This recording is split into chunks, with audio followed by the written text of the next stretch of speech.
স্ত্রী পরকীয়া করলে স্বামীর করণীয় কি, এই ব্যাপারে ইসলাম কি বলে? দেখুন, আপনি দেখতেছেন বিবাহ করার পরে কয়েক বছর পর অথবা কয়েক মাস পরে আপনার কাছে একটু সন্দেহ হচ্ছে যে আপনার স্ত্রী মনে হয় অন্য কোনো ছেলের সাথে আমার স্ত্রী কথা বলে।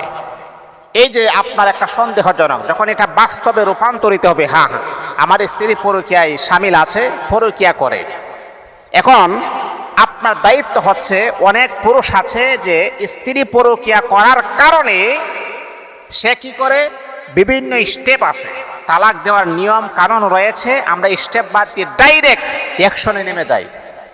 আমি আমার যুবক ভাইদেরকে বলবো, শুনেন, এই যে আপনি ডাইরেক্ট অ্যাকশনের মাঝে আপনি নেমে গেছেন, আপনার স্ত্রীকে 3 তালাক দিয়েছেন, 3 তালাক দেওয়ার পর যখন আপনার স্ত্রী যখন চলে গিয়েছে, তখন আপনি হাই আফসোস করবেন, তখন আপনি বলবেন হারে আমি কি করলাম, কেন তাকে আমি জাস্টিফাই করলাম না, কেন আরেকটু ইনকোয়ারি কেন আমি করলাম না।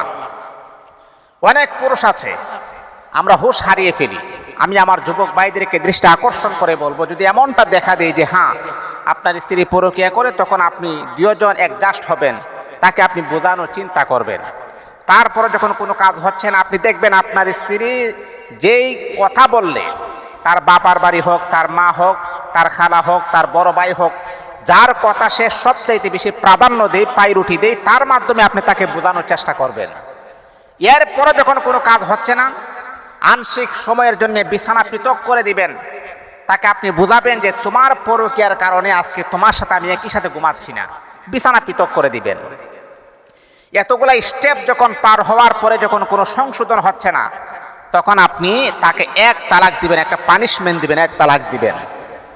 এরপরে যখন কোনো পরিবর্তন যখন আপনি পাচ্ছেন না, তখন আপনি বিছানা পৃথক করতে পারেন, বা তার সাথে সম্পর্কটা চিরতরে শেষ করা দেওয়ার একটা সিদ্ধান্তর দিকে আপনারা 2 জন হাঁটতে পারেন। কারণ এতগুলা করার পরও যদি তার পরকীয়া বন্ধ না হয়, এতগুলা কাজ করার পরে যদি আপনার স্ত্রীর পরকীয়া বন্ধ না হয়, আল্লাহ পাক রব্বুল আলামিনের নামের কসমকে আমি বলতে পারি, ওই নারীর দ্বারাতে কখনো সংসার সুন্দর হতে পারে না।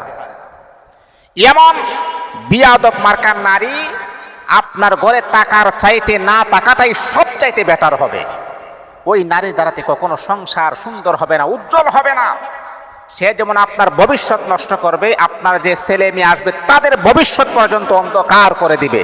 এই জন্য মুহতারাম হাজিরিন, এই দিকে অবশ্যই আমাদেরকে ফোকাস রাখতে হবে, আমাদের খেয়াল রাখতে হবে। মা বোনদেরকে বলবো, বিবাহ করার আগে যা করেছেন সবগুলার থেকে তওবা করে স্বামীর সংসারটাকে আঞ্জাম দেন, স্বামীর সংসারটাকে ভালোভাবে মজবুত করে ধরুন।